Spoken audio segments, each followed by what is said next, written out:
కృపా ప్రేమల తండ్రి, జీవనాల దేవా, నీ బంగారు పదాలు కొందనాలు స్తోత్రాలు చెల్లిస్తున్నాను తండ్రి. దేవా, ఇంతవరకు కూడా మీరు మాకు తోడుగా ఉంటూ వచ్చినారు. పాడే పాటల్లో మీరు సహాయపడుతూ వచ్చారు ప్రభా. మీకు ఎంతో వందనాలు స్తోత్రాలు చెల్లిస్తున్నాను తండ్రి. నీ యొక్క పరిశుద్ధ గ్రంథంలో నుంచి మీరు మాట్లాడమని ప్రార్థిస్తుంటున్నాను తండ్రి. సహాయించి నీ యొక్క వాక్యం ద్వారా మాట్లాడడానికి ప్రభా, మీ మెల్లని స్వరం వినడానికి తండ్రి సహాయించండి. ప్రార్థన కొరకై మా హృదయాలు మీరు సిద్ధపరచండి ప్రభా, కనికరించండి. నీ యొక్క పరిశుద్ధ వాక్యం నుంచి ప్రభా, నీ పరిశుద్ధ లేఖనాల ద్వారా మీరు మాట్లాడమని ప్రార్థిస్తుంటున్నాను తండ్రి. ప్రభా, నీ వాక్యాన్ని విని దేవ మా జీవితం అలాగ ఉందో లేదో ప్రభా, నీ వాక్యం ద్వారా తన్ని పరీక్షించుకోవటానికి ఆయన సహాయం చేసి సరి చేసుకోవడానికి నాన్న కృప చూపించండి.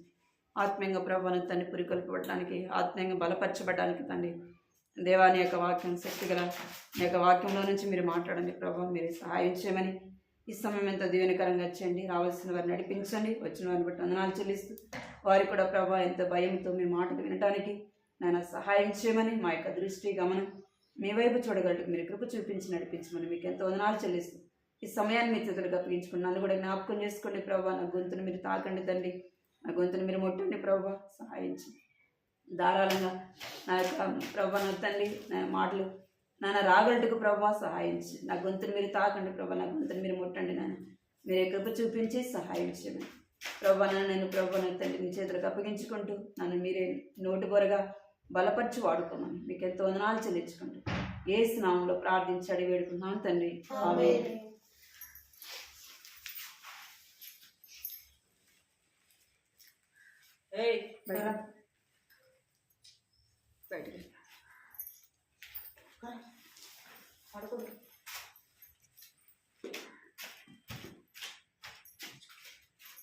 వాక్యం చదువుదాము.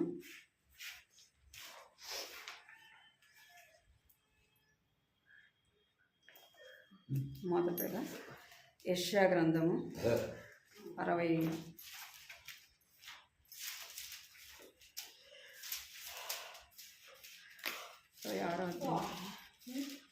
66 యెషయా 66 అధ్యాయం 13వ వచనం. యెషయా 66 13వ వచనం అందరం కలిసి చదువుదాం అన్నమాట. ఒక తల్లి వారిని ఆదరించినట్లు నేను మిమ్మల్ని ఆదరించదును, యెరూషలేములోనే మీరు ఆదరింపబడరు. ఇక్కడ తల్లి అనే మాటను మనము చూస్తున్నాం. ఏముంది? తల్లి. బైబిల్ గ్రంథంలో కూడా దేవుడు ఆజ్ఞలు ఇచ్చినప్పుడు కూడా ఏమని చెప్పాడంటే నీ తల్లిని తండ్రిని. మొదట ఎవరిని కలుగజేశాడు దేవుడు? ఆదిలో ఆదాముని కలుగజేశాడు కదా. మొదట మనిషి ఎవరు? ఆదాము. తర్వాతనే అవ్వ వచ్చింది. కానీ ఇక్కడ దేవుడు ఏం చెప్తున్నాడంటే తల్లిని అంటున్నాడు కదా. అంటే ఎవరికి ప్రాముఖ్యత ఇస్తున్నాడు అంటే తల్లికి ఇస్తున్నాడు.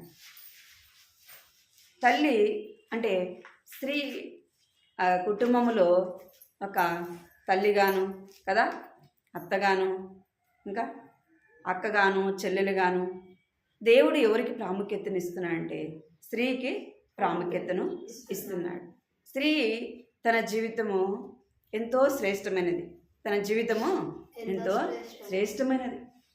మనమే ఏం చేస్తామంటే మనము కొన్నిసార్లు బాధపడుతుంటాం కదా. నేను ఆడగూతునిగా ఎందుకు పుట్టాను, ఒక ఆడదన్నగా నన్ను ఎందుకు దేవుడు పుట్టించాడు అంటాం. కానీ దేవుడు ఎవరికి ప్రాముఖ్యతను ఇచ్చాడు? స్త్రీకే ప్రాముఖ్యతను ఇచ్చాడు. అంటే స్త్రీ పాత్ర చాలా ప్రాముఖ్యమైనది. కుటుంబంలో కావచ్చు, సంఘంలో కావచ్చు, సమాజం. కానీ తల్లి అని అక్కడ చెప్తున్నాడు. తల్లి అనే ప్రాముఖ్యతను, తల్లి యొక్క పేరుకు ఎంతో ప్రాముఖ్యత. తల్లి ఎప్పుడు తల్లి చేయబడుతుంది అంటే ఆ మాటను మళ్ళా చూస్తాము. చూడండి, ఆదికాండము 2వ అధ్యాయము ఆదికాండము 2వ అధ్యాయం.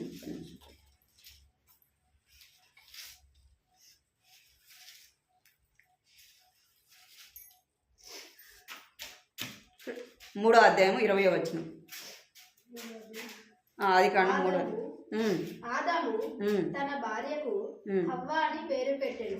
ఎలా అనగా ఆమె జీవము గల ప్రతి వానికి తల్లి. చాలు. ఇక్కడ ఆదాము తన భార్యకు హవ్వ అని పేరు పెట్టాను. ఏలైనగా ఆమె జీవము గలన ప్రతి వానికి తల్లి. మొదటి తల్లి ఎవరు? అవ్వ కదా. ఆమెకి ఇంకా అప్పటికి పిల్లలు పుట్టలేదు. దేవుడు చెప్తున్నాడు, అప్పటికే సృజింపబడిన జంతువులకి అన్నిటికీ తల్లి ఎవరంట? అవ్వ కదా. జీవము కలిగిన ప్రతి దానికి కూడా ఎవరు తల్లి అంట? అవ్వ అని దేవుడు చెప్తున్నాడు. ఇంకేం చెప్తున్నాడంటే ఆదికాండము 24వ అధ్యాయము చూడండి. ఆదికాండము 24వ అధ్యాయము 60వ వచనం. 24:60వ వచనం. వారు రిబ్కాతో, మా సహోదరి, నీవు వేలకు తల్లి వగుదువు కాక నీ సంతతి వారు తమ పగవారి గావిని స్వాధీనపరచుకొందురు. చాలు చాలు చాలు. ఇక్కడ రిబ్కా గురించి ఏం చెప్పబడుతుందంటే, వేలకు నువ్వు తల్లివి అగుదువు అంటున్నాడు. అప్పటికి రిబ్కాకి ఇంకా పెళ్ళి కాలేదు. ఇంకా శారమ్మ గురించి ఏం చెప్పబడుతుందంటే చూడండి. ఆదికాండము 17వ అధ్యాయము 16వ వచనం. ఆదికాండం 17:16వ వచనం. నేనామెను ఆశీర్వదించి ఆమె వలన నీకు కుమారుని కలుగజేసేదను. నేనే ఆమెను ఆశీర్వదించెను. ఆమె జనములకు తల్లి అయి ఉండును. జనముల రాజులు ఆమె వలన కలుగుదురని అబ్రహాముతో చెప్పింది. చాలు. ఇక్కడ అవ్వేమో శరీర సంబంధంగా ఇక్కడ ఉన్న వారికి తల్లిగా కనబడుతుంది. శారమ్మను గురించి ఏం చెప్పబడుతుందంటే ఆత్మీయమైన తల్లి. ఇప్పుడు మనము ఎంతమంది అయితే మనం యేసును నమ్ముకున్నాము, వారందరూ ఎవరి సంతానము? అబ్రహాము యొక్క సంతానం కదా. శారమ్మ ఆత్మీయమైన తల్లిగా చూస్తాము. ఏది ఏమైనా తల్లి అనే పేరుకు దేవుడు ఏమిస్తున్నాడు? ప్రాముఖ్యతను ఇస్తున్నాడు. ఇంకా మనం ఎప్పుడు తల్లులుగా చేయబడతాం? పెళ్ళి అయిన తర్వాతనే పిల్లలు కన్నప్పుడే వాళ్ళు ఏమంటారు? తల్లి అనే మాటకి అర్థం ఇస్తుంది కదా. చూద్దాం. హోషేయ అంటే దానియేలు తర్వాత ఉంటుంది. హోషేయ 2వ అధ్యాయం 20వ వచనం. దానియేలు గ్రంథం తర్వాత ఉంటుంది చూడండి. హోషేయ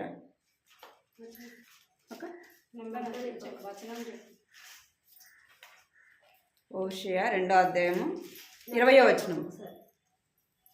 హోషేయ 2వ అధ్యాయం 20వ వచనం. 2వ అధ్యాయం 20వ వచనం.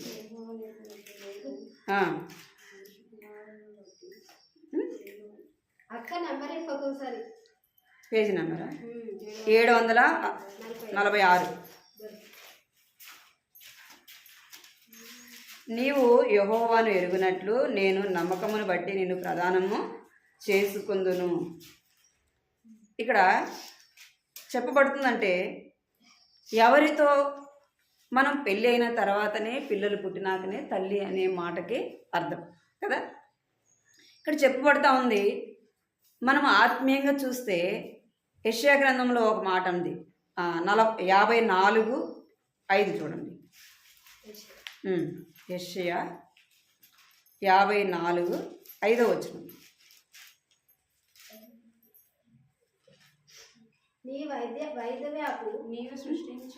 నిన్ను సృష్టించినవాడు నీకు భర్త ఉన్నాడు. సైన్యములకు అధిపతియగు యెహోవా అని ఆయనకు పేరు. చాలు. ఇక్కడ ఏం చెప్పబడింది? నిన్ను సృష్టించిన వాడు నీకు భర్త అయి ఉన్నాడు. ఇక్కడ హోషేయ గ్రంథంలో రాయబడింది, నిన్ను నేను ప్రదానము చేసుకుంటుని కదా.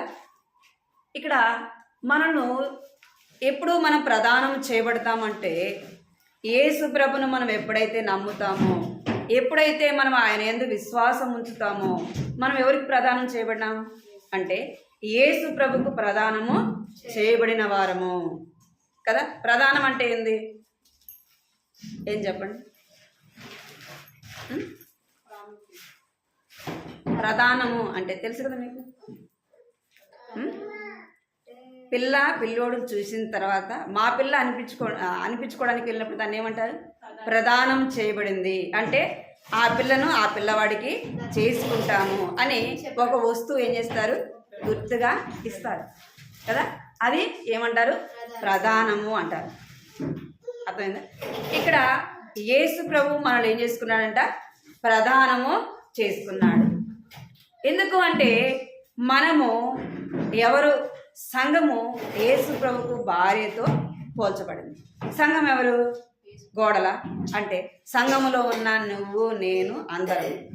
దేవుడు ఇప్పుడు మనల్ని ఏం చేసుకున్నా అంటే ప్రదానము చేసుకో. మనం ఏం చేయబడాలా?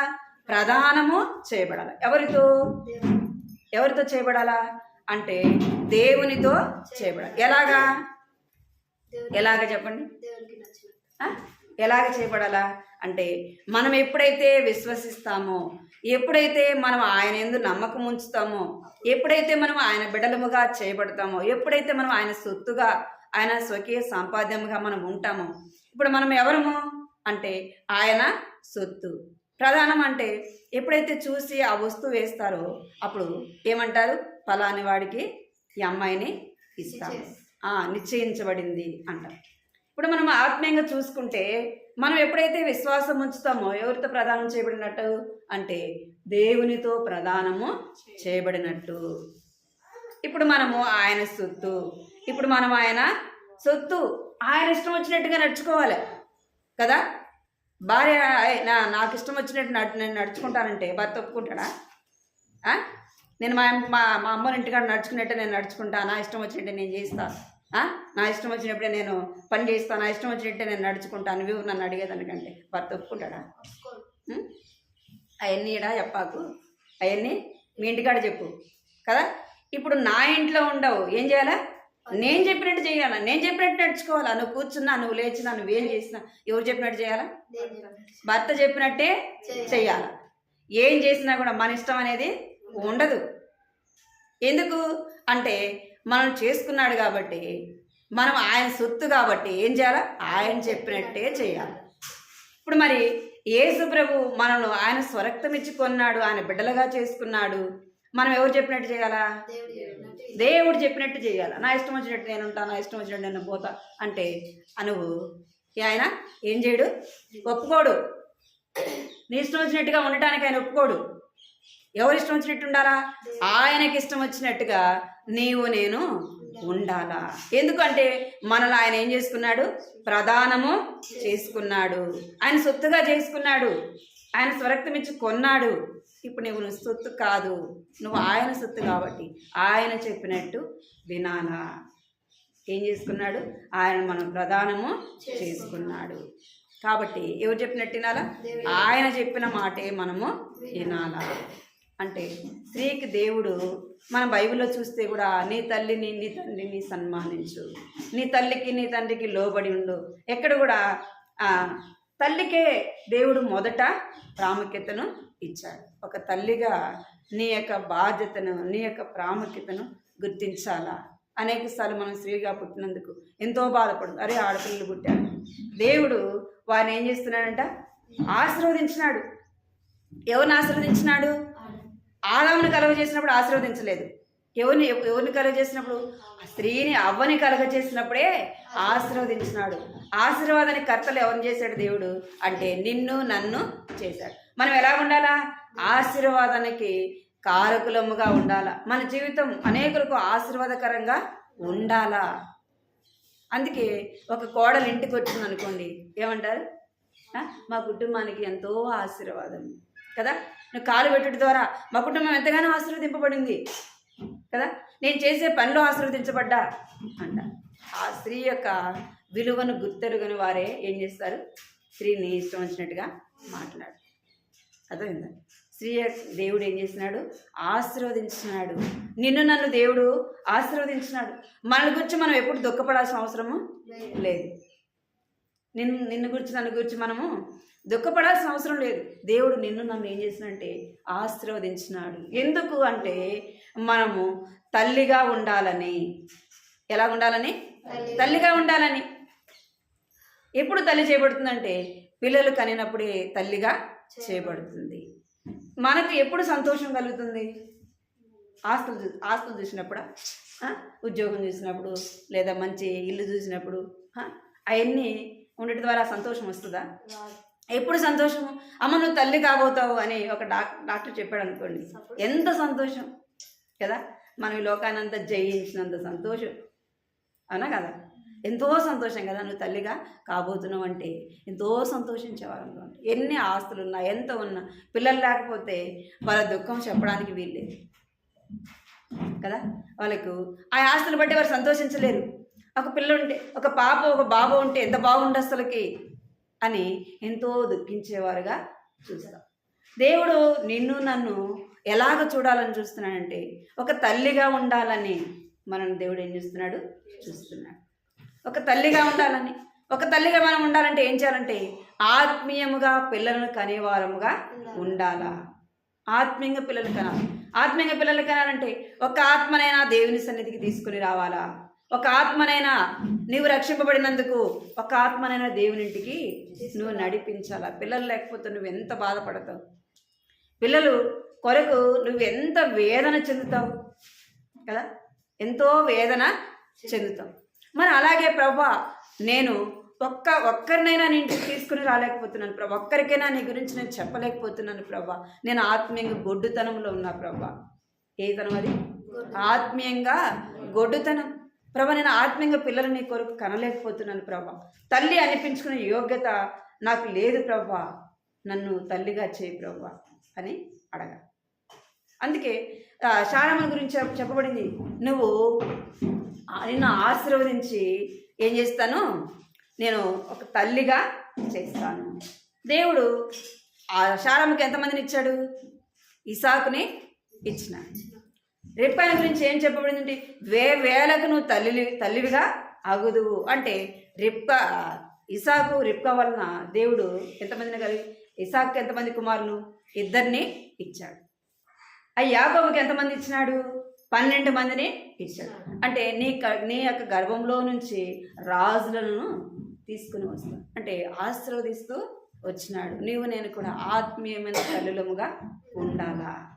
ఆత్మీయంగా పిల్లలను కనుట కొరకే మనం ఏం చేయాలంటే వేదన చెందాల. ఏం కలిగి ఉండాలంట? వేదన. ప్రభా నాకు ఒక్కరినైనా అనుగ్రహించు ప్రభా, ఒక్కరినైనా నీ సన్నిధికి నేను తీసుకొచ్చినట్లుగా నువ్వు నాకు సహాయం చేయి ప్రభా అని మనం అడిగేవారముగా ఉండాలా. రోమా రాసిన పత్రిక 16వ అధ్యాయం 13వ వచనం. రోమా రాసిన పత్రిక 16వ అధ్యాయము 13వ వచనం. 16వ అధ్యాయం 13వ వచనం. ప్రభువునందు ఏర్పరచబడిన రూపునకు వందనములు, అతని తల్లికి వందనములు, ఆమె నాకును తల్లి. ఇక్కడ ఎవరు చెప్తున్నారంటే అపోస్తుడైన పౌలు చెప్తున్నాడు. రూపున తల్లి గురించి చెప్తున్నాడు. రూపు యొక్క తల్లిని గురించి చెప్తున్నాడు. ఆమె నీకు మాత్రమే కాదు తల్లి, నాకు కూడా తల్లి అంటే పౌలు చెప్తున్నాడు ఆ మాట. అంటే ఆత్మీయంగా మనము ఒక్కరిని దేవునింటికి తీసుకుని వస్తే వారిని మనం ఏం చేసినట్టు? ప్రభువు కొరకు కన్నట్టు. ఎవరి కొరకు? ప్రభు కొరకు కన్నట్టు. నీకు ఈ లోక సంబంధంగా నీకు ఎంతమంది పిల్లలున్నా వారి ద్వారా నీకు ఏముండదు? సంతోషము ఉండదు. ఈ లోక సంబంధంగా పిల్లలు మంచి చదువుకొని మంచి ఉద్యోగం చేస్తే ఉంటుంది, సంతోషము ఉంటుంది. కానీ ఆత్మీయమైన సంతోషం కావాలంటే ప్రభు కొరకు ఒకరినైనా నువ్వు కనాలి. ఇక్కడ పౌలు అంటున్నాడు రూపు యొక్క తల్లిని గురించి, ఆమె నీకు మాత్రమే కాదు నాకు కూడా తల్లి అని పౌలు చెప్తున్నాడు. అలాగా మన జీవితము ఉండాలా. అనేకుల్ని దేవుని సన్నిధికి తీసుకుని వచ్చేవారముగా ఉండాలి. అనేకులకు దేవుని గురించి చెప్పేవారముగా ఉండాలి. అయ్యో నాకు తెలియదు కదా వాక్యం, నేను ఎలాగ చెప్పగలను, నేను చెప్తే వాళ్ళు వస్తారా అంటే ఎలాగ వారిని రాబట్టుకోవచ్చు? మనము ప్రార్థన చేసినప్పుడు, మన జీవితం మాదిరికరమైనదిగా ఉన్నప్పుడు దేవుడు ఏం చేస్తాడు? వారిలో నువ్వు చెప్పే మాటలు కార్యము చేస్తాడు. ప్రభా నేను చెప్తున్నా, నాకు చేతగా. సమరయ స్త్రీకి ఏమైనా తెలుసా? ఆమె జీవితం ఎలాంటిది? ఆమె పాపంలో, భయంకరమైన పాపంలో జీవిస్తూ ఉంది. ఆమె యేసు ప్రభు ఎప్పుడైతే దర్శించినాడో, ఎప్పుడైతే ఆమెతో మాట్లాడినాడో, ఆమె ఏం చేసింది? వెళ్ళి చెప్పింది. దేవుడు ఏం చేసినాడు? కార్యము చేసినాడు. ఒకరికి చెప్పిందంటే ఆ సమరయలో ఉన్న వారు అందరూ కూడా వచ్చినారు. మనం చెప్తే వస్తారు, ఒకరు వస్తారు. మనం చెప్తే, నీవు చెప్పినా నేను చెప్పినా ఎవరు రారు. ఎప్పుడు వస్తారంటే ప్రార్థన, మన వారి కొరకు ఏం చేయాలా? ప్రార్థన చేయాలి. రెండోది, మన జీవితం కూడా మాదిరిగా ఉండాలి. మన మాటలు కావచ్చు, మన నడక కావచ్చు, మన యొక్క వస్త్రధారణ కావచ్చు, ఏదైనా సరే మనం వెళ్ళేటప్పుడు, వచ్చేటప్పుడు, మనం కూర్చున్నది, మనం మాట్లాడేది, మన చుట్టుపక్కల వాళ్ళు ఏం చేస్తారు? గమనిస్తారు. మన మాటలు వాళ్ళు ఏం చేస్తారంటే గమనిస్తారు. కనుకనే నేను ఆ ప్రవర్తన సరైనదిగా ఉన్నప్పుడు ఏం చేస్తారంటే, మనం చెప్పినప్పుడు ఏం చేస్తారు? ఒక్కసారైనా వస్తారు. అలాగే నా జీవితంలో జరిగింది.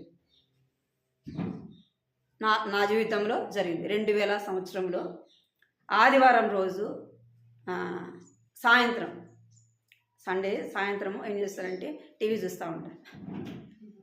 సాయంత్రం కూర్చొని టీవీ చూస్తూ ఉంటే ఒక అక్క అన్నిలో నుంచి రక్షింపబడింది.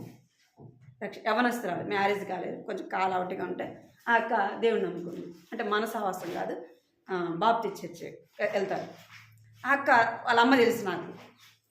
అక్క కంటే కూడా వాళ్ళ అమ్మ బాగా నాకు తెలుసు. అక్క వచ్చింది. మా ఇంటి పక్కనే ఇట్లనే రూములు వరుసగా ఉంటాయి. మేమున్న క్వార్టర్స్ ఇట్లనే వరుసగా రూములు ఉంటాయి అన్నమాట. అట్లనే మీటింగ్ జరుగుతుంటే అక్క వచ్చి పిలిచింది నన్ను. మా ఇల్లు అనుకుని పక్కన ఇంట్లో ఒక ఆంటీ ఉంటుంది. ఆంటీ దేవుడిని నమ్ముతుంది. వాళ్ళంటే మీటింగ్ జరుగుతుంటే అక్క కూడా వచ్చింది. వచ్చి నన్ను సాయంత్రం 2-3 సార్లు పిలిచింది. ప్రార్థన జరుగుతుంది, కొద్దిసేపు వచ్చి కూర్చుంది. కొద్దిసేపు వచ్చి ఫస్ట్ ఒకసారి వచ్చింది, అక్క వస్తా అన్న, పోలే. మళ్ళీ వచ్చి పిలిచింది. పిలిస్తే అరే ఎన్నిసార్లు పిలుస్తుంది కదా, ఒకసారి వెళ్ళి కూర్చుందాం అని చెప్పేసి పోయి కూర్చున్నాను అన్నమాట. ఎందుకంటే అక్క నాకు తెలుసు, అన్నిలో నుంచి రక్షింపబడింది, తన జీవితం మార్చబడింది. ఒకసారి విందాం. అప్పుడు అంతకుముందు కూడా నాకు చిన్నప్పటి నుంచి కూడా దేవుళ్ళు అంటే చాలా ఇష్టం. పూజ చేసేదాన్ని ఇష్టం కాబట్టి ఆయన కూడా దేవుడే కదా, విందాం, ఏం చేస్తాం వినటమే కదా అనేసి పోయి కూర్చున్నాను అనమాట. పోయి కూర్చుంటే దేవుడు నాతో మాట్లాడినాడు. అంటే నేను ఎందుకు చెప్తున్నానంటే, మనం ప్రార్థన చేసినప్పుడు పక్కన, మా ఇంటి పక్కన ఆంటీ చెప్పాను కదా, ఆ ఆంటీ ఏం చేసేదంటే ఎప్పుడన్నా నేను వెళ్ళినప్పుడు అందరి కోసం ప్రార్థన చేసేది. అక్కడ ఉన్న ఇళ్ళందరి కొరకు కూడా ప్రార్థన చేసేది. అట్లా నాకు ఆ మాట అక్కడ కూర్చున్నప్పుడు దేవుడు నాతో మాట్లాడుతూ వచ్చినాడు. నేను చెప్పేది ఎందుకంటే, మనం ప్రార్థన చేయాలా, మన ప్రవర్తన కూడా ఎలాగుండాలా, చెప్పేటప్పుడు మన ప్రవర్తన కూడా ఎలాగుండాలి, సరైనదిగా ఉండాలి. నిజంగా వీరు దేవుని బిడ్డలే, వీరు చర్చికి వెళ్తారు, ఎంతో మంచిగా మాట్లాడతారు, ఎంతో ప్రేమ చూపిస్తారు, ఇతరులకు సహాయం చేస్తారు కదా, ఇతరుల యొక్క క్షేమమే కోరుతారు, మేలు కోరుతారు అని ఏం చేయాలి? మన ప్రవర్తన బాగున్నప్పుడు ఏం చేస్తారంటే ఒకసారి వెళ్దాం, ఒకసారి విందాం అని ఏం చేస్తారు?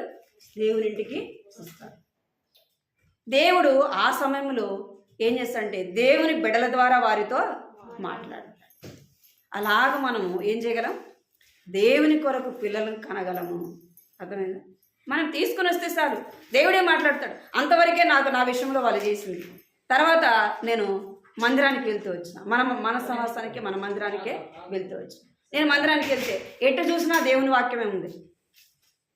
మన మందిరంలో ఏముంటుంది? ఎటు చూసినా దేవుని వాక్యమే ఉంటుంది. ఎటు చూసినా కూర్చుంటే ఎటు చూసినా దేవుని వాక్యమే ఉంది. వరుసగా లైన్గా కూర్చున్నారు అందరూ, బ్రదర్స్ సిస్టర్స్, వాళ్ళైన వాళ్ళకి, వీళ్ళైన వీళ్ళకి. నేను మందిరానికి వెళ్ళేటప్పుడు ఆరాధన వర్తమానం కూడా ఫస్ట్ ఆరాధన చేసేది కూడా యవనస్తులే ఫస్ట్ వరుసగా చేసుకుంటూ వస్తాను అనమాట. యవనస్తులు చేసిన తర్వాతనే పెద్దోళ్ళు చేస్తారు. ఆ క్రమము అదంతా నాకు చాలా నచ్చింది. ఒక్కసారి ఫస్ట్ సారి వెళ్ళా. తర్వాత పంపిస్తారా మీ ఇంట్లో వాళ్ళు? పంపిస్తారా? పంపిరు. ఏం చేసేదానంటే ప్రార్థన చేస్తాను, ప్రభా వెళ్ళాలని, చర్చికి వెళ్ళాలి అంటే దేవుడు ఏం చేస్తాడు? ఒక్కసారి మనం దేవుని ఇంటికి వాళ్ళని తీసుకొని వస్తే దేవుడు ఏం చేస్తాడు? వారి హృదయంలో కార్యం జరిగిస్తాడు. నీవు నేనేం చేయాల్సిన అవసరం లేదు. మన ప్రవర్తన బట్టి వారిని తీసుకొని వచ్చినప్పుడు దేవుడే వారిలో ఏం చేస్తాడంటే కార్యము జరిగిస్తాడు. అర్థమైందా? మనం అలాగో దేవుని కొరకు ఒక ఆత్మనైనా కనేవారముగా ఉండాలా. పౌలు ఏం చెప్తున్నాడు? ఆమె నాకును తల్లి అని చెప్తున్నాడు. మరి నీవు నేను ఎవరు తల్లిలుగా ఉన్నాం? మనకు అన్నామా? ఎవరినన్నా ఒకనన్నా తీసుకొని వచ్చినామా? అంటే మనం ఎలా ఉన్నామంటే ఆత్మీయమైన గొడ్డుతనంలో ఉంటున్నాం. రెండోదిగా మనం చూస్తే ఎలా ఉండాలంటే ఒక తల్లిగా మనం ఏం చేయాలంటే, ఇందాక చదివాం కదా యెషయా గ్రంథము 66వ అధ్యాయం 13 వచ్చిన యెషయా 66:13 వచ్చిన ఒకని తల్లి వారిని ఆదరించినట్లు నేను మిమ్మను ఆదరించేదును. ఒక తల్లిగా నువ్వు ఎలా ఉండాలంటే ఆదరించే తల్లిగా ఉండాలి. ఏం చేయాలి? తల్లి ఏం చేయాలంట? ఆదరించే తల్లిగా ఉండాలా. నువ్వు ఆదరిస్తున్నావు ఎవరినైనా? ఏమన్నాడంటే ఒకని తల్లి ఒకని ఆదరించినట్లు నేను మిమ్మను ఆదరిస్తాను. ఒక తల్లిగా నువ్వేం చేయాలంటే ఆదరించే తల్లివిగా ఉండాలా. కష్టాల్లో, బాధల్లో, శ్రమలో, దుఃఖంలో, బాధలో, వేదనలో ఉన్న వారిని నేనేం చేయాలంటే ఆదరించే వారముగా ఉండాలి. ఆదరిస్తున్నావా ఎవరినన్నా? మన మాటలను బట్టి ఎవరైనా ఆదరించబడుతున్నారా? కష్టంలో మన దగ్గరికి వచ్చినారనుకోండి, ఎవరైనా బాధలో వచ్చారు, దుఃఖంలో వచ్చినారు, వారిని మన మాటల ద్వారా ఆదరించే వారంగా ఉన్నామా, దుఃఖపెట్టే వారంగా ఉన్నామా? చెప్పండి. దుఃఖంలో ఉన్నవారిని ఏదైనా మనము గట్టిగా ఒక మాట అన్నామనుకోండి, ఏమవుతుంది? ఇంకా దుఃఖము కదా, బాధ, వేదన. అలా ఉండకూడదు. మనం ఏం చేయాలి అంటే మన మాటలను బట్టి ఏం చూపించాలా? ప్రేమ చూపించినప్పుడు వారి కష్టాన్ని, మనం మాట్లాడే మాటలను బట్టి వారు ఏం మర్చిపోతారు? వారికి ఉన్న దుఃఖం మర్చిపోతారు, కష్టాన్ని మర్చిపోతారు, శ్రమను మర్చిపోతారు. అరే అక్కతో మాట్లాడితే ఎంత బాగుంటుంది, అసలు అక్కతో మాట్లాడితే ఎంత నెమ్మదిగా ఉంటుంది అని నన్ను గురించి చెప్పగలరా? ఒక తల్లిగా నువ్వు నీ బిడ్డను ఆదరించేదానిగా ఉంటున్నావా? ఒక భార్యగాని భర్తను ఆదరించేదానిగా ఉంటున్నావా? ఒక కుమార్తెగాను తల్లిగాను తల్లిదండ్రులను ఆదరించేవారుగా ఉంటున్నామా? ఆదరించేవారుగా ఉంటున్నామా? దేవుడు ఏం చెప్తున్నాడు? ఒకని తల్లి ఒకని ఆదరించినట్లు నేను మిమ్మను ఆదరిస్తాను. మనం దేవుడిని నమ్మినావు కదా, దేవుని యందు విశ్వాసం ఉంచినావు కదా, దేవుడు నిన్ను ఆదరించలేదా? కష్టంలో, దుఃఖంలో నిన్ను దేవుడు ఆదరించలేదా? బాధలో నిన్ను దేవుడు ఆదరించలేదా? శ్రమలో నిన్ను దేవుడు ఆదరించలేదా? మరి నువ్వు ఆదరించబడిన దానవై నువ్వేం చేయాలా? నీ బిడ్డలను నువ్వు ఆదరించేదానివిగా ఉండాలి. నీ భర్తను నువ్వు ఆదరించేదానివిగా ఉండాలి. నీ కుటుంబంలో ఉన్న వారిని ఆదరించే వారముగా ఉండాలా. చూడండి, 2 కొరింథీ 1వ అధ్యాయం 4వ వచనం. 2 కొరింథీ 1వ అధ్యాయం 4వ వచనం చదవండి. దేవుడు మమ్మును ఏ ఆదరణతో ఆదరించుచున్నాడో ఆ ఆదరణతో ఎట్టి శ్రమలలో ఉన్నవారినైనను ఆదరించుటకు శక్తి గల వారమగునట్లు ఆయన మా శ్రమ అంతటిలో మమ్మును ఆదరించుచున్నాడు. సారీ, ఇక్కడ ఎవరు చెప్తున్నారంటే అపోస్తుడైన పౌలు చెప్తున్నాడు. పౌలు ఎన్నో కష్టాల్లో, శ్రమల్లో, బాధల్లో ఉన్నప్పుడు ఏం చేయబడుతూ వచ్చినాడంట? ఆదరింపబడుతూ వచ్చినాడు. ఎలాగ ఆదరింపబడుతూ వచ్చినాడంటే రోమా రాసిన పత్రిక చూడండి, రోమా రాసిన పత్రిక 15వ అధ్యాయం 6వ వచనం. రోమా రాసిన పత్రిక 15వ అధ్యాయం 16వ వచనం. 15వ అధ్యాయం 6వ వచనం చూడండి. అయినను అన్యజనులు అను అర్పణ పరిశుద్ధాత్మ వలన పరిశుద్ధపరచబడి ప్రీతికరమగునట్లు మేము సువార్త విషయమై యాజక ధర్మము జరిగించుచు దేవుని చేత నాకు అనుగ్రహింపబడిన కృప 15:6 చదువుక. ఆ? 15:6 15 ఆరక్క? 15 ఆరా 15 అధ్యాయం 6వ వచనమే. మన ప్రభువైన యేసుక్రీస్తు తండ్రి అగు దేవుని మహిమపరచు నిమిత్తము క్రీస్తు యేసు చిత్త ప్రకారం ఒకరితోనొకడు మనసు కలిసిన వారై ఉండునట్లు ఓర్పునకును ఆదరణకును కర్తయగు దేవుడు మీకు అనుగ్రహించును గాక. ఏం చేస్తున్నంటే ఆదరింపబడిన వాడుగా చూస్తా ఉన్నాం.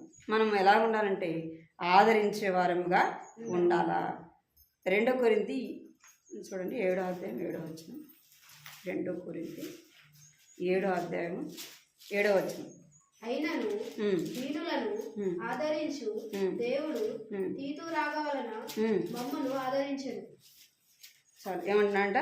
తీతు రాక వలన అతడు మేము ఆదరించబడ్డాము అని చెప్తున్నాడు.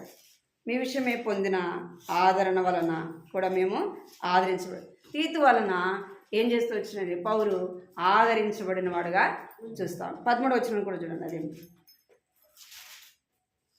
ఇందుచేత మేము ఆదరింపబడితిమి, అంతేకాదు మాకు ఈ ఆదరణ కలిగినప్పుడు తీతు యొక్క ఆత్మ మీ అందరి వలన విశ్రాంతి పొందినందున అతని సంతోషమును చూసి మరి ఎక్కువగా మేము సంతోషించుతాము. ఇక్కడ తీతును బట్టి వారు ఏం చేస్తారంటే వారుకున్న కష్టాల్లో ఆదరించబడిన వాడుగా చూస్తారు. పౌలు అంటున్నాడు, ఏమంటున్నా అంటే దేవుడు మమ్మల్ని ఆదరించినట్లు మేము కూడా ఎట్టి శ్రమలో ఉన్న వారినైనాను ఆదరించగలము. ఎందుకు అంటే పౌలు, అపోస్తలుడైన పౌలు ఆదరించబడుతూ వచ్చినాడు. కష్టాల్లో, బాధల్లో, శ్రమల్లో, దుఃఖములు ఏం చేస్తూ వచ్చినంటే ఆదరింపబడిన వాడుగా చూస్తాము. మనం కూడా కష్టాలు గుండా, శ్రమలు గుండా, బాధలు, వేదనలు గుండా వెళ్ళినప్పుడు, అదే పరిస్థితులు గుండా మరొకరు వెళ్ళినప్పుడు మనం ఏం చేయగలం? ఆదరించే వారముగా ఉంటాం. మనకే కష్టం తెలియకపోతే, మనకి శ్రమ అనేది తెలియకపోతే, శ్రమ పడుతున్న వారు వచ్చి మన దగ్గర చెప్పినప్పుడు మనం ఏం చెప్తాం? వారికి ఏమి కూడా చెప్పలేం. మనం వెళ్తున్నాం కాబట్టి, ఆ కష్టాల్లో పరిస్థితులు కూడా మనం వెళ్తున్నాం కాబట్టి, శ్రమలో ఉన్న వారిని ఏం చేయగలం? అవును, నేను కూడా ఒకప్పుడు ఈ కష్టాల గుండా వెళ్ళాను, ఈ బాధల గుండా వెళ్ళాను. దేవుడు నాకు ఈ విధంగా నాకు సహాయము చేశాడు. దేవుడు ఈ విధంగా నాకు తోడై ఉంటూ వచ్చినాడు. ఈ విధంగా దేవుడు నన్ను ఆదరించినాడు. ఈ విధంగా దేవుడు నాకు సహాయపడినాడు అని మనం ఏం చేయగలం? ఇతరులను ఆదరించగలము. ఒక తల్లిగా ఏం చేయాలంట? ఆదరించే వారముగా ఉండాలా. కొలసి చూడండి, కొలసి 4వ అధ్యాయం 11వ వచనం. 4వ అధ్యాయం 11వ వచనం. మరియు యూస్తు అను యేసు కూడా మీకు వందనములు చెప్పుచున్నారు. వీరు సున్నతి పొందిన వారిలో చేరిన వారు వీరు మాత్రమే దేవుని రాజ్యము నిమిత్తము నా జత పనివారై ఉన్నారు. వీరి వలన నాకు ఆదరణ కలిగింది. చాలు. ఎవరి వల్లంట? ఈసు వల్ల ఏం చేస్తూ వచ్చినాడంటే పౌలు చెప్తున్నాడు, నాకు ఆదరణ కలిగించినది. ఎవరి వల్ల ఆదరింపబడుతూ వచ్చినట్ట? తీతు వల్ల ఆదరించబడుతూ వచ్చినాడు. ఇక్కడ ఈసు వల్ల కూడా ఏం చేయబడుతూ వచ్చినంటే ఆదరించబడిన వాడుగా చూస్తా ఉన్నాము. 1 తెస్సలోనికీ పత్రిక పక్కన ఉంటుంది చూడండి, 3వ అధ్యాయం 7వ వచనం. అందుచేత సహోదరులారా, మా ఇబ్బంది అంతటిలోను శ్రమ అంతటిలోను మీ విశ్వాసమును చూచి మీ విషయంలో ఆదరణ పొందితిమి. చాలు. ఏమంట? శ్రమ అంతటిలోను మీ విశ్వాసమును చూచి మీ విషయంలో ఆదరణ కలిగిన. ఎవరి ద్వారా ఆదరణ కలగాల? విశ్వాసమును బట్టి కష్టాల్లో ఉన్నవారికి, శ్రమలో ఉన్నవారికి, బాధలో ఉన్నవారికి, ఇరుకులో ఇబ్బందులో ఉన్నవారికి ఏం కలగాల? ఆదరణ కలగాల. మాకేం లేదు, దేవుని బిడ్డలు ఉన్నారు కదా, దేవుడు ఉన్నాడు అనా కదా. మనం ఏదో ఇవ్వాలా, ఏదో చెయ్యాలని కాదు, మనము ఏం చేయాలా? మన మాటలతో ఆదరించాలా కదా. మన మాటల ద్వారా ఆదరించబడతారు. మనం చేసే ప్రార్థన ద్వారా కూడా ఏం పొందుతారు? వాళ్ళు నెమ్మది, ఆదరణ పొందుతారు. ఇక్కడ పౌలు ఏం చేయబడుతూ వచ్చినంటే ఆదరింపబడుతూ వచ్చినాడు. మరి నిన్ను బట్టి నన్ను బట్టి ఎవరైనా ఆదరించబడుతున్నారా? ఆదరించే వారముగా ఉంటున్నాం? మన మాటలు ఆదరించేవిగా ఉంటున్నాయా? ఏం చేయాలా? ఈ సమయంలో మనం పరీక్షించుకునే వారముగా ఉండాలి. రెండోది మనం ఏం చూస్తూ వచ్చినాం? ఆదరించే వారముగా ఉండాలి. మూడోది మనం చూస్తే ఒక తల్లిగా ఏం చేయాలంటే ఆదరించే తల్లిగా ఉండాలి. సంఘంలో కావచ్చు, మన కుటుంబంలో కావచ్చు, మనకు తెలిసిన వారు, మన చుట్టుపక్కల ఉన్నవారు ఏం చేయాలంటే మన మాటల ద్వారా ఆదరించబడాలి. అయ్యో వారితో కాదు మాట్లాడేది, వారు ఏమంటారు? వాళ్ళతో మాట్లాడితే ఏముండదు, కొంతమందితో మాట్లాడితే నెమ్మది ఉండదు. వారితో మాట్లాడినాం అనుకో ఉన్న నెమ్మది కూడా పోతుంది అంటారు కదా. వారితో మాట్లాడితే ఉన్న నెమ్మది కూడా పోతుంది, ఉన్న సంతోషం కూడా పోతుంది. ఎందుకంటే వాళ్ళ మాటలు అలాగా ఉంటాయి అంటే నేను ఆ మాట అలాగా ఉండద్దు. ఎలా ఉండాలంటే కష్టంలో వచ్చినప్పుడు, వారు ఏదైనా దుఃఖంలో వచ్చినప్పుడు మనం ఏం చేయాలంటే దేవుని ప్రేమను బట్టి విశ్వాసముగా వారిని ఆదరించాలి, వారిని ప్రేమించాలి. వారికి మన చేతనైన సహాయము చేయటం ద్వారా వారు ఏం చేస్తారంటే ఆదరించే వారుగా ఉంటారు. మన మాటల ద్వారానే వారు ఆదరింపబడతారు. దేవుని ప్రేమను బట్టి వారు ఏం చేయబడతారంటే ఆదరింపబడేవారుగా ఉంటారు. మన ప్రార్థన ద్వారా కూడా ఆదరింపబడేవారుగా ఉంటారు. మనం అలాగ ఉండాలి. నేను కూడా అన్నకి కాలు ఇరిగినప్పుడు, ఎంతో హాస్పిటల్లో ఉన్నప్పుడు ఎంతో దుఃఖము, బాధ, వేదన, ఆ పరిస్థితి ఎలాగ ఉంటుందో మనందరికీ కూడా తెలుసు. ఆ సమయంలో దేవుని వాక్యాన్ని ఎప్పుడు చదువుతూ ఉండేదాన్ని. అన్నట్టు పడుకొని ఉంటే కూడా నర్సులు వాళ్ళు వచ్చినప్పుడు కూడా నేను కూర్చొని బైబిల్ చదువుతా అన్నా ఉండేదని, లేదంటే ప్రార్థన చేస్తా అన్నా ఉండేది. సాయంత్రం రోజు ఎవరో ఒకరు వచ్చేవాళ్ళు, ప్రార్థన చేసేవాళ్ళు, దేవుని గురించి చెప్పి అన్నను ధైర్యపరిచేవాళ్ళు. ఎందుకంటే ఆ బాధ ఎంతో బాధ, భరించలేనంత బాధ. ఒకే కాలికి 2 సార్లు ఆపరేషన్ చేస్తే ఎట్లుంటుంది? మన చెయ్యి అంతా కూడా ఓపెన్ అట్టే పెట్టేసినాను. ఒక సైడు ఇంత గాయాన్ని వదిలిపెడితే అన్న కాలు మడిచినప్పుడు లోపలున్న ఆ ఎముక కూడా కదిలేది తెలిసేది, నరాలు కదిలేది తెలిసేది. అన్న వాళ్ళ తమ్ముడు చూసి భయపడినాడు. ఆ మిషన్ పెడుతుంటే చూసి భయపడి నాకు ఫోన్ చేసినాడు. వదిన చిన్న దెబ్బ అనుకున్నా కానీ ఎంతో పెద్ద దెబ్బ, అమ్మ నేను అసలు చూడలేకపోతున్నా, మా అన్నట్టు భరిస్తున్నాడు అసలుకి అన్న. ఇంకా ఆ మాట వినగా నా దుఃఖం అసలు చెప్పడానికి వీల్లేదు. ఫస్ట్ పోగానే అన్న చేపట్టుకొని గట్టిగా ఏడ్చేసినాడు. అసలు భరించలేను, నొప్పిని భరించలేను. మనం ఆ సమయంలో మనం ఏడిస్తే ఎట్టుంటా చెప్పండి. ఇక్కడి నుంచి వెళ్తూ ఉంటేనే నా మైండ్ నా స్వాధీనంలో లేదు. అన్నకి యాక్సిడెంట్ అయిందండి తెలిసినప్పుడు వెళ్తుంటే ఆ రోజు బాగలేదు. అప్పటిదాకా 2 గంటల దాకా ఉపవాసం ప్రార్థన చేసుకున్నాను. అప్పుడే అన్నం తిని అటు కూర్చున్నాను, అంతే దెబ్బ తగిలిందని చెప్పినట్టు. మనం ఏమనుకుంటాం? నేను ఇంతగా దేవుని ఇంటికి వెళ్తున్నా కదా, ప్రార్థన చేసుకుంటున్నా కదా, నాకెందుకు రావాల కష్టం, నాకెందుకు రావాల శ్రమ అంటాం అన్న. నేను ఆ అన్న దెబ్బ తగిలింది ఎప్పుడు? ఏప్రిల్లో తగిలింది. ఏప్రిల్ 18వ తారీఖు జరిగింది. నేను ఎప్పటి నుంచి ఉపవాసం అంటే జనవరి నుంచి కూడా ఏం చేస్తుందండి, 2 గంటల దాకా మందిరంలో కూర్చొని, మేము అప్పుడు మందిరంలోనే ఉన్నాం కదా, 2 గంటల దాకా కూడా కూర్చొని 2-3 పాటలు పాడుకొని వాక్యం చదువుకొని 1-2 గంటలు కూర్చొని ప్రార్థన చేసుకుంటాను. ప్రతిరోజు కూడా అదే విధంగా చేసేదాన్ని. ఆ రోజు కూడా అదే జరిగింది. అప్పుడే ఫోన్ మాట్లాడాడు అన్న. అప్పుడే ఫోన్ మాట్లాడి కొద్దిసేపటికే రాజేశ్వరం వచ్చినాడు, అన్నకి యాక్సిడెంట్ అయింది. ఏం మాట్లాడాలి అసలు, ఏం అడగాలి?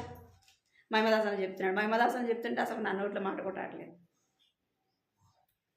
పిల్లలను వదిలిపెట్టాలి, ఆడ వదిలిపెట్టాలి, ఏం తీసుకోవాలి, అసలు ఏం చెయ్యాలో కూడా అర్థం కాలేదు. ఆడికి పోయి చూస్తే అన్న బాధంగా దుఃఖం చెప్పడానికి లేదు. నాకు కళ్ళలో నీళ్ళు ఏడ్చాలనా లేదంటే ధైర్యపరచాలనా? ఒకటే మాట, దేవుడు వాగ్దానం ఇచ్చాడు, దేవుడే సహాయం చేస్తాడు అని ఆ ఒక్క మాట చెప్పి ఇంకేం మాట్లాడు. దేవుడే సహాయం చేస్తాడు అని ఒక మాట చెప్పి నమ్మకైపోయాను. అప్పుడు గవర్నమెంట్ హాస్పిటల్, గాంధీ హాస్పిటల్కి వెళ్తే కూడా, గాంధీ హాస్పిటల్ 2-3 గంటలు ఉంటే కూడా ఒక్కరు కూడా వచ్చి చూడలేదు. కాలు ఇటు పట్టుకుని ఇటు ఎత్తేస్తుంటే అన్న అరిస్తే ఇది పోయేటట్టు అట్టరుస్తున్నాడు. చెప్పండి, అట్లాంటప్పుడు మన పరిస్థితి ఎట్లుంటుందో చెప్పండి. మనకు ధైర్యం ఉంటుందా? అంటే దేవుని బిడ్డలను బట్టే, విశ్వాసం బట్టే మనం ఏం పొందుతాము? ఆదరణ పొందుతాం. మళ్ళీ అక్కడి నుంచి తీసుకొస్తుంటే పట్టుకుంటుంటే ఎవరిని కూడా పట్టుకోనిట్లేదు అన్న అరుపుకే హాస్పిటల్కి తీసుకొస్తే రెండు అయింది. ఆ టైం దాకా కూడా దుర్గయ్య, రాజేష్ అన్న, బుజ్చంద్ర అన్న, ఇలా అందరూ, మహిమదాస్ అన్న, వాళ్ళందరూ ఉన్నారు. ఎవరు వాళ్ళెవరు, నేనెవరు, మనం ఎవరు అసలుకి? ఎవరు చెప్పండి? మేము ఎక్కడ, ఏ ఊరు మాది అంటే మనము దేవుని బిడ్డలముగా, విశ్వాసముగా ఏం చేయాలంటే కష్టంలో ఉన్న వారిని ఏం చేయాలా? ఆదరించాలా.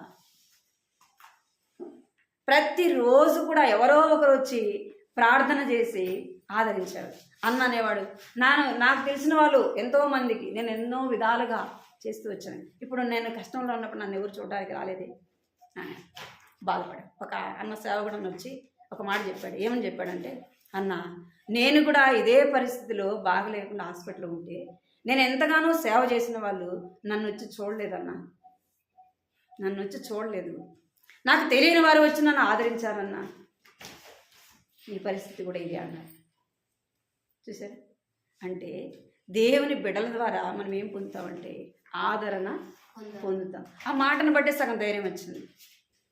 డబ్బులు లేవు. ఏ రోజుకి ఎంత ఒక్కసారి అడిగినప్పుడల్లా 10,000, 20,000 హాస్పిటల్ అడిగితే, ఒకసారి 40,000, ఒకసారి 30,000. ఎక్కడి నుంచి వస్తాయి? మనమేనా ఎత్తి పెట్టి పెట్టాము అంటే అన్నకు దెబ్బ తగిలినప్పుడు కనీసము 7,000, 8,000 ఉంది. అంతవరకే మా దగ్గర. మీరు నమ్ముతారో నమ్మరు. ఇంత కట్టాలంటే దేవుడు ఆ రోజు సాయంత్రానికి ఎంతైతే అవసరమో అంత ఇచ్చేవాడు. అంత ఆ సమయానికి అంత డబ్బులు ఇచ్చేవాడు దేవుడు. 40,000 కట్టాలంటే ఆ రోజు సాయంత్రానికి 40,000 చేతిలోకి వచ్చేది. ఎట్టొస్తుందో తెలియదు. అర్థమైందా మీకు? కష్టములు వారు తెలిసిన వాళ్ళు అంటే తెలియని వాళ్ళు కూడా వచ్చి అదా అన్న ఇంత తీసుకో, ఇంత తీసుకో, ఇంత తీసుకో అని ఇచ్చేవాళ్ళు. అర్థమైందండి? మనము నేను డబ్బు గురించి చెప్పట్లేదు, కానీ దేవుడు చేసిన సహాయం మేలు చెప్తుంది. మనం కష్టంలో ఉన్నప్పుడు, మనం బాధలో ఉన్నప్పుడు సంఘం అంతా కూడా మనం చేసే ప్రార్థన దేవుని బిడ్డలకు ఎలా ఉంటుంది? సహాయకరంగా ఉంటుంది. కష్టంలో ఉన్న వారికి మనం చేసే ప్రార్థన వారిని ఆదరించేదిగా ఉంటుంది, ఓదార్చేదిగా ఉంటుంది. మన మాటలే వారిని ఏం చేయాలంట? ఆదరణ కలగాల.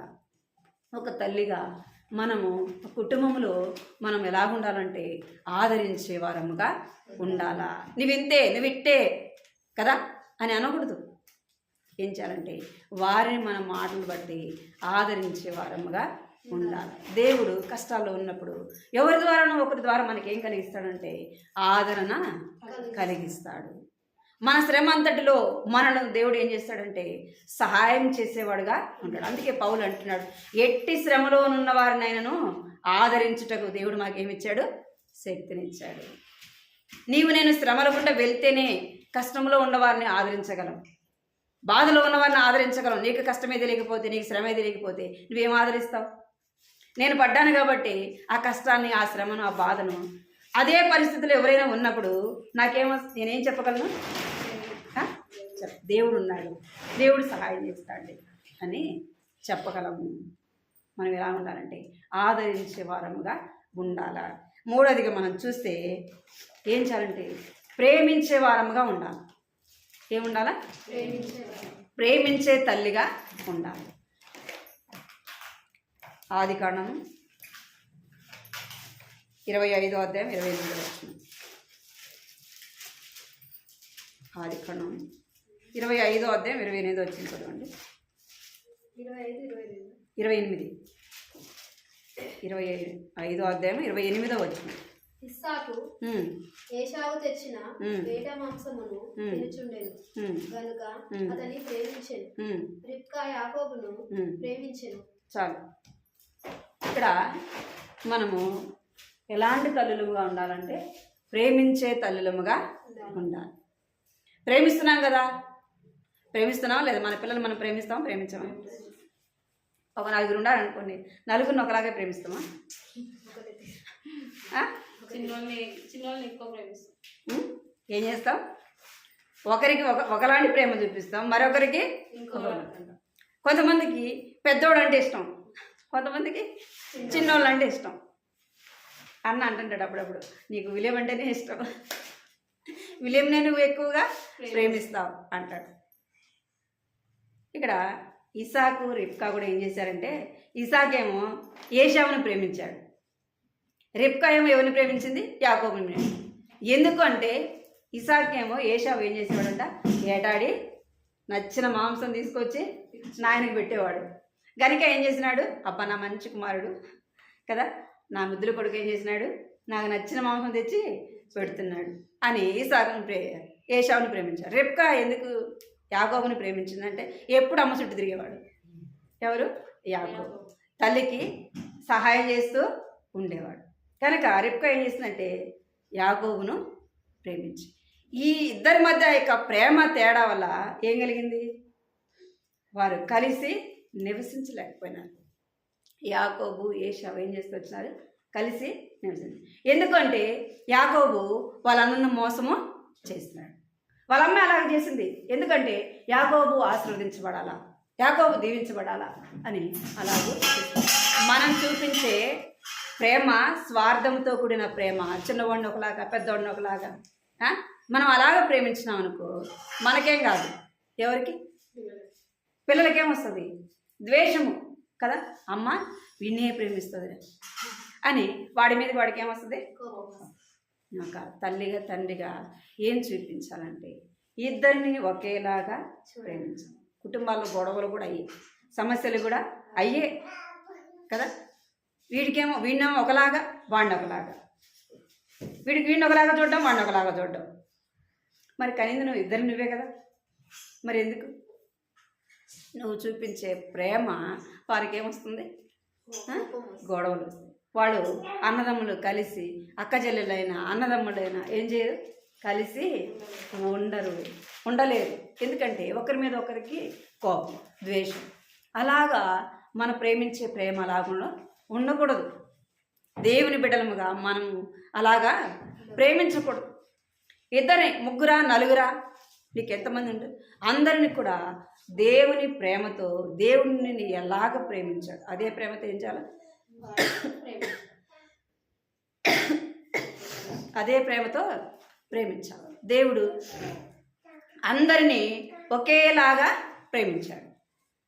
దేవుడు ఏం చేశాడంట, ఒకేలాగా ప్రేమించాడు. యోహాను సువార్త 13:34 వచ్చి చూడండి. యోహాను సువార్త 13వ అధ్యాయం 34 వచ్చిన.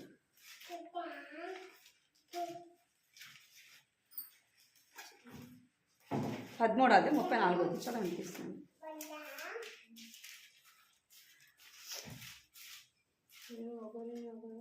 ఒకరినొకరు ప్రేమింపవలెనని మీకు కొత్త ఆజ్ఞ ఇచ్చుచున్నా, నేను మిమ్మును ప్రేమించినట్లే మీరును ఒకరినొకరు ప్రేమింపవలెను. ఏం చేయాలంట, నేను మిమ్మల్ని ప్రేమించినట్లే మీరు కూడా ఏం చేయాలా, ఒకరినొకరు ప్రేమించాలా. అదొక ఆజ్ఞ దేవుడు ఇచ్చాడు. నేను మిమ్మల్ని ఎలాగైతే ప్రేమించానో, దేవుడు ఎలాగ ప్రేమించాడు, ధనవంతులను ఒకలాగా ప్రేమించాడు కదా, దరిద్రులను ఒకలాగా ప్రేమించాడు, అందంగా ఉన్నవారిని ఒకలాగా ప్రేమించాడు, అందం లేని వారిని, జ్ఞానవంతుల్ని, జ్ఞానం లేని వారిని అలాగ ప్రేమించాడా? అలాగ ప్రేమించాడా? అలాగ దేవుడు ప్రేమించలేదు. డబ్బు ఉన్నా లేకపోయినా, జ్ఞానం ఉన్నా లేకపోయినా, నీకు అందం ఉన్నా లేకపోయినా, దేవుడు ఒకటే ప్రేమతో ప్రేమించాడు. అందుకే దేవుడు లోకాన్ని ఎంతో ప్రేమించను. ఎంతో అంటే ఆయన ప్రేమకు ఏం లేవు, అవధులు లేవు. అందరినీ ఒకే రీతిగా దేవుడు ప్రేమించినాడు. మనం కూడా మన పిల్లలైన వారిని ఏం చేయాలంట, ఒకటే రీతిగా ప్రేమించాలి. వాడి జ్ఞానం ఉన్నవాడైనా, జ్ఞానం లేనివాడైనా. కొంతమంది పిల్లలు అందరూ ఒకేలాగా ఉంటారా? అందరూ జ్ఞానంగానే ఉంటారా? కొంతమంది పిల్లలు మంచి జ్ఞానం ఉంటారు కదా, కొంతమంది జ్ఞానం లేనివాడు, కొంతమంది తెలిసి తెలియని వారు కూడా ఉంటారు. మన పిల్లలు మనము అందరినీ కూడా సమానంగా ప్రేమించాలి. అలాగే మనము ప్రేమించే వారముగా ఉండాలి. యోహాను సువార్త 17వ అధ్యాయం 23 వచనం. యోహాను సువార్త 17వ అధ్యాయం 23వ వచనం. చదువు.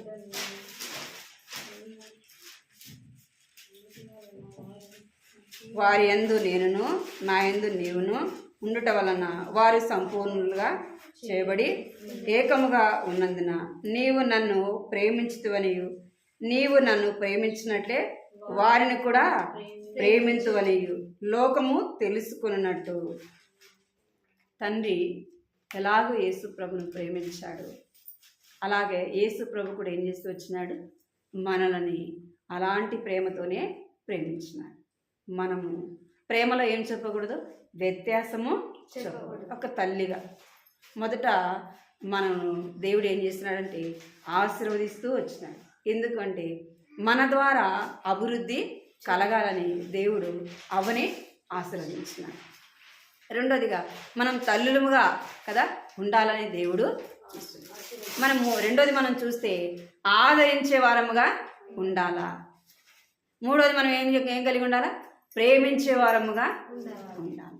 ఈ 3 విషయాలు మనము ఎక్కడ తప్పిపోయామో ఏం చేయాలా, మనము క్షమాపణ దేవుని దగ్గర అడిగి, ప్రభువా నేను కూడా ఈ 3 విషయాల్లో ఆత్మీయంగా ఎదగటానికి ఈ 3 విషయాలు నేను కలిగి ఉండడానికి నాకు సహాయం చేయ ప్రభు అని మనం దేవుని సన్నిధిలో అడిగి మనల్ని మనం పరీక్షించుకొని ప్రార్థన చేస్తాం.